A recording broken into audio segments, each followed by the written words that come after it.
Hey everybody, I'm Sam Gross with electricbikereport.com, and this is the RadCity 5 Plus.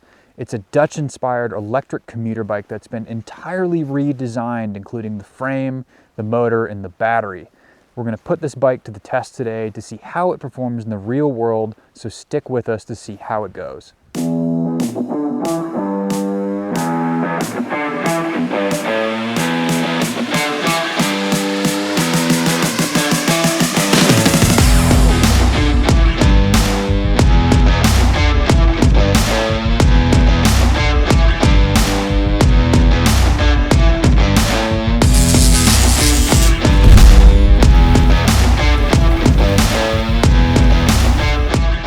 The RadCity 5 Plus has been built around a 750 watt rear hub motor. It's a Class 2 e-bike with a throttle and 5 levels of pedal assistance, all of which are limited to 20 miles per hour. It's also got a 672 watt hour or a 48 volt, 42 amp hour battery that's been partially integrated into the frame. This is something that we're seeing that's different from the old version of the RadCity, which had a battery pack that was bolted to the outside of the frame. This has got a little bit more of a cleaner look. It's also got nut hydraulic disc brakes with 180 millimeter rotors front and rear. Rad is a little bit ambiguous about which brakes exactly you're going to get if you order this bike. That's likely due to a parts shortage that makes getting consistent brands, and especially brakes and drivetrains, a little bit challenging. It also has a microshift Mezzu 7-speed drivetrain, and this is one of those areas where we are actually seeing on this bike a substitution from what Rad is saying you would get if you ordered this bike right now. Rad advertises this bike as coming with a Shimano Altus 7-speed drivetrain, and that microshift Mezzu drivetrain is a really good equivalent for that Altus group set. There are a couple of key differences, mostly around the ergonomics of the shifter, and the shifting does feel just a hair more clunky than that Shimano setup, but microshift is a really, really good equivalent to the Shimano drivetrain, so you're really not seeing much of a difference in performance there. I'm just a little bit of a shifter ergonomics nerd, I guess. I really pay attention to how they feel. But other than that, Rad has spent a ton of time just redesigning the overall look of this bike.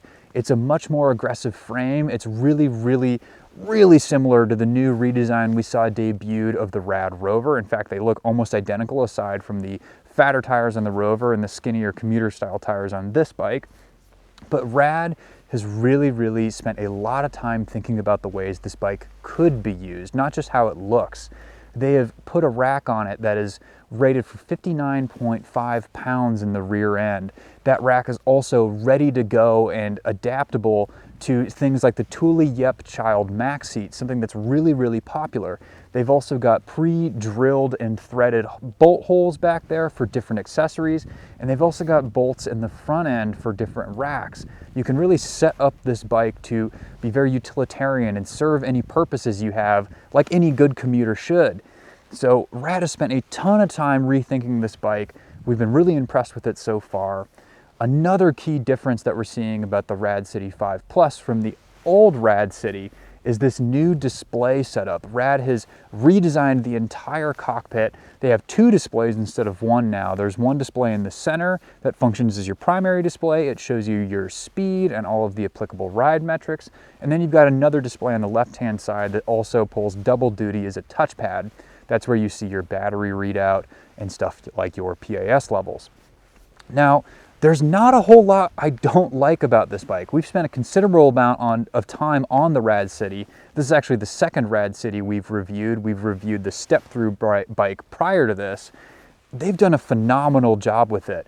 And really the only complaints we've got are similar to the ones that we had on the other step-through. Rad has a little bit of a messy cable setup on the front. They could probably do well from tidying that up. And then that display on the left-hand side gets a little bit tough to read in direct sunlight. But aside from that, Rad has just done a spectacular job with this commuter bike. It's affordable, it's utilitarian, it's fun to ride, it handles very nicely, but we're gonna put it through a couple of more tests to see exactly how it stacks up against some of the other bikes in its category. Rad gave their RadCity a set of hydraulic disc brakes with 180mm rotors front and rear.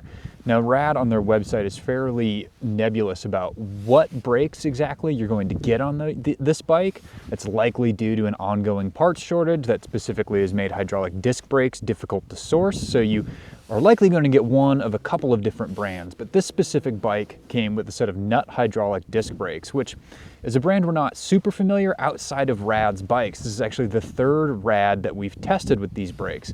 And traditionally, they've done fairly well in our brake test, but we're going to put them to the test today. We're going to do a braking test, which we bring the bike up to 20 miles an hour and then 5 times slam on the brakes as hard as we can and take the average distance of how quickly the bike comes to a stop.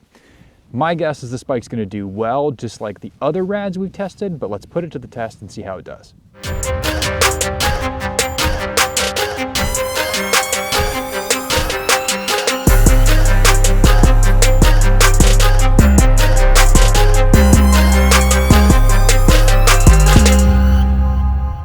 So my prediction that this bike was going to do well was actually a little bit of an understatement. In fact, the RadCity 5 Plus has now put down a new record shortest stopping distance of all of the bikes we've tested. Not by a huge margin, by only 2 inches, but this bike came to a stop on average in 10 feet 11 inches. That bests the Aventon Adventure's stopping distance of 11 feet 1 inches by just 2 inches. But regardless, what an awesome performance from this bike. And I have to be honest, it's something that I really did suspect was going to happen. Maybe not a new best, but maybe in the top 5 somewhere. The other RadCity 5 Plus we've tested, the step-through model of this exact same bike, is the 4th best stopping bike we'd tested up to this point. So we kind of had high expectations for this one, but all in, really phenomenal performance from the RadCity 5 Plus. So to get an idea of how this 48 volt, 14 amp hour, or 672 watt hour battery performs in the real world, we put the RadCity 5 Plus through a series of range tests, the first on PAS 5 and the second on PAS 2. Now in PAS 5, this bike went for 31.1 miles before dying, and on PAS 2, it went for 51.39 miles before dying. That is a very good range from this bike. That is very much equivalent or better to many of the other bikes we see in the affordable electric commuter bike category. Now, in addition to redesigning the motor, Rad also says they did a little bit of work to that 672 watt-hour battery, aside from obviously integrating it into the frame, and they've tried to make it a little bit more, give it a little bit better range, make it a little bit more efficient. Now, how does that stack up against the old bike? I can't actually say. We haven't tested the previous version of the RadCity, but the 51-mile range in PAS2 is really, really phenomenal, and a 31-mile range at the highest pedal assist level is also a great result. Battery life should not be something that you're worried too much about with the RadCity 5 Plus. The RadCity 5 Plus has been built around a 750 watt rear hub motor that's limited to a Class 2 top speed of 20 miles an hour, both from that half twist throttle on the handlebars and from the 5 pedal assist settings. Now usually with a 750 watt e-bike like this one, we see the option for it to be adjusted up to a Class 3 top speed of 20 miles an hour from the pedal assist levels. Rad has made a point to really stress that this is a Class 2 e-bike, and that's for a couple of reasons. The first is safety.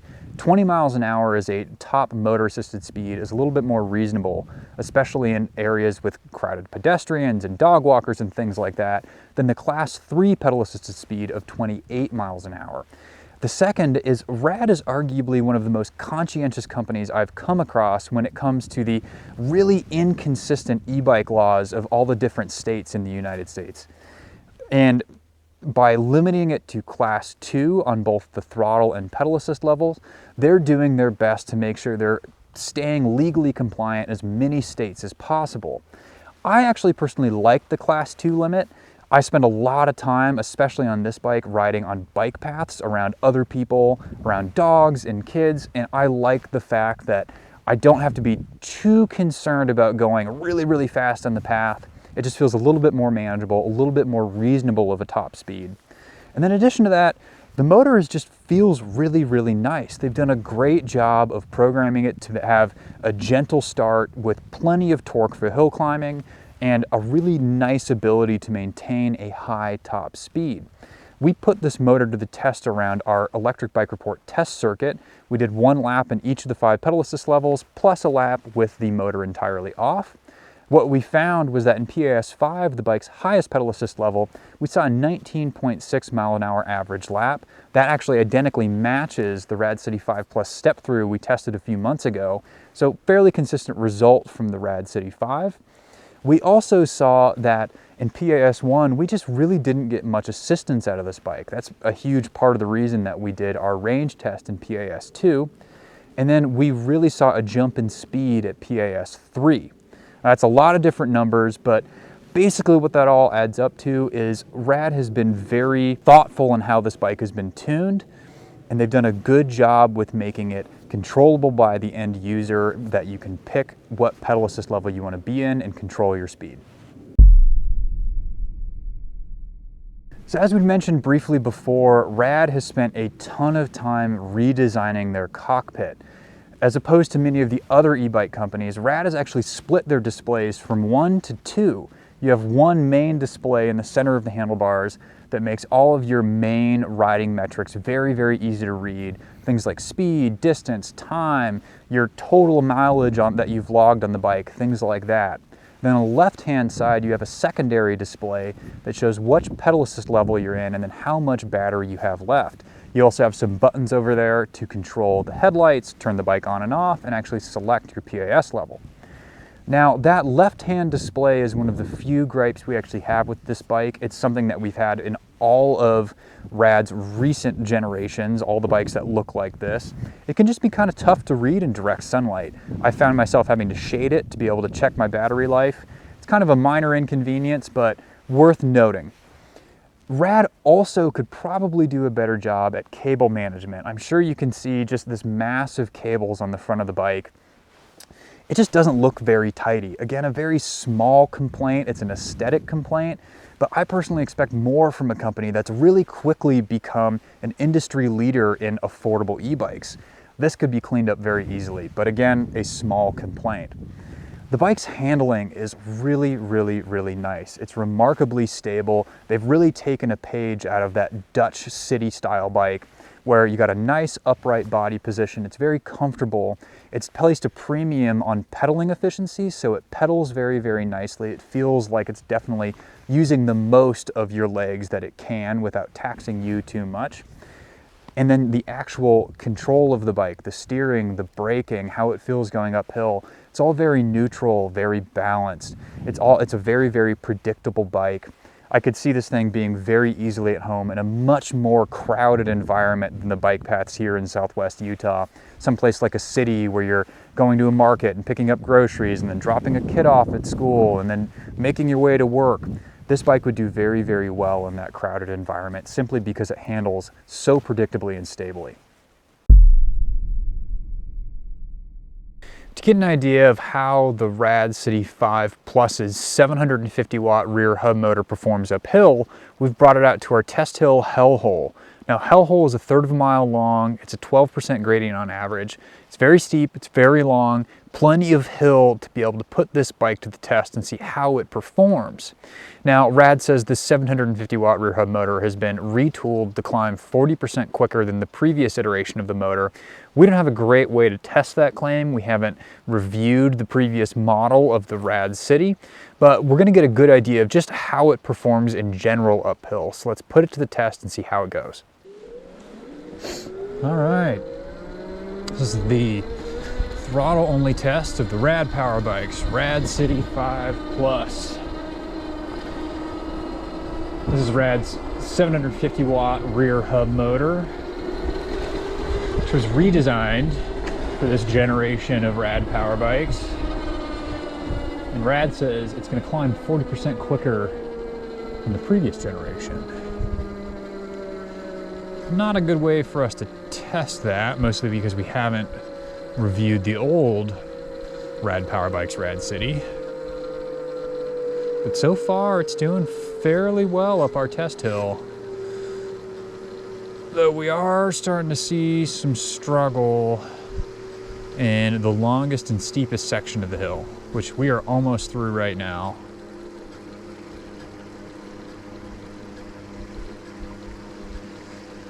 As soon as we drop to about 3 miles per hour, that is where I start to have to balance, but we're not going to. We're creeping back up. There's 7, 8. As long as we gain a little bit of speed before this next little pitch, we should be all right. This next part's short, but it's where we see a lot of bikes fail, mostly because we have no momentum going into it. Ooh, and she's feeling it. You got it. Back down to 5, but we're almost through it. It's gonna get through just fine.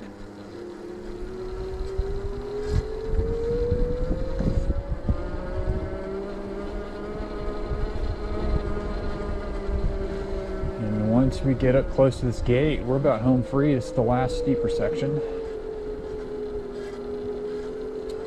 And that's it. Almost to the top.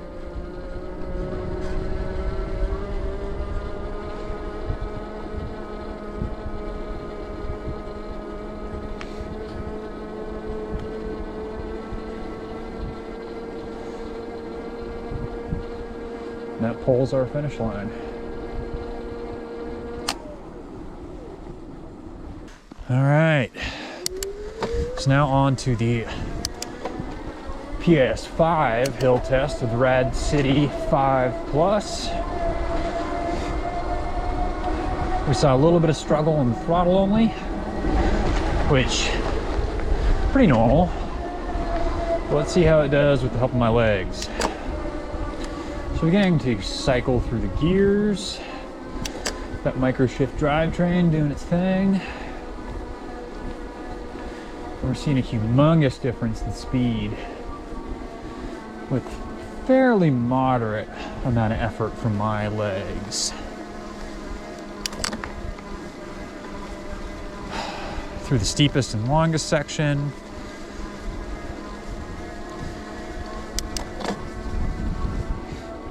Making our way towards the top.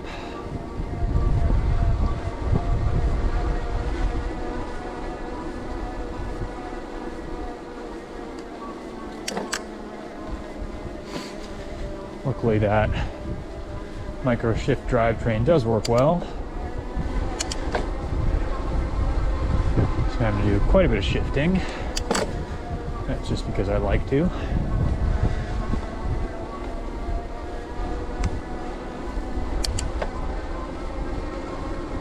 We're almost home free.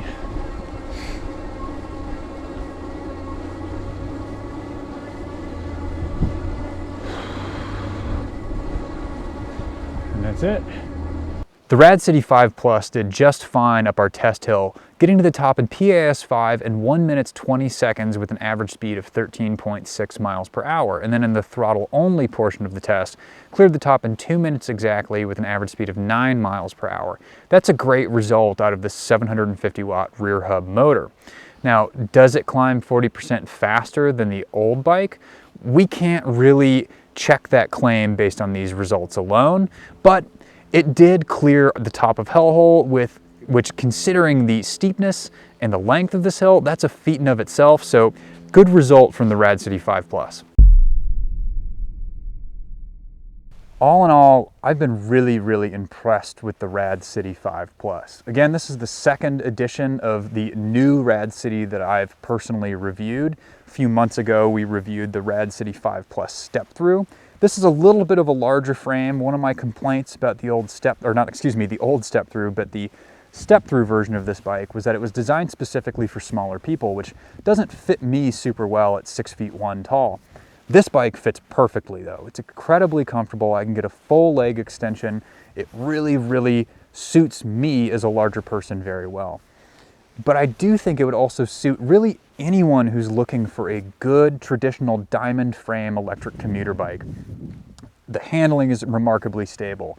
It's very predictable. And I'm really impressed with just how much thought Rad has put into this bike with making it a utilitarian e-bike. That rear rack, the fact that it comes stock with this bike, is an incredibly nice feature. It's got a very high weight rating, and I love how well it integrates with the Thule Yep Maxi child seat. Perfectly clicks into there. Rad also has put a lot of thought into the accessories that you can get with this bike. The front rack perfectly bolts onto the front. There's a collection of baskets and different things you can bolt to the back rack in order to carry different types of things. There's just a lot of thought that's been put into this bike. If you've enjoyed this review of the RadCity 5 Plus, be sure to like and subscribe to our channel so you can get more updates from Rad and the other brands that we cover. And if you want to know more about the RadCity 5 Plus and the data we collected on it, be sure to click the link in the description below this video for a written review that has certain graphs and charts and things that display all the information about this bike a little bit in more detail. For Electric Bike Report, I'm Sam Gross. Thank you so much for watching.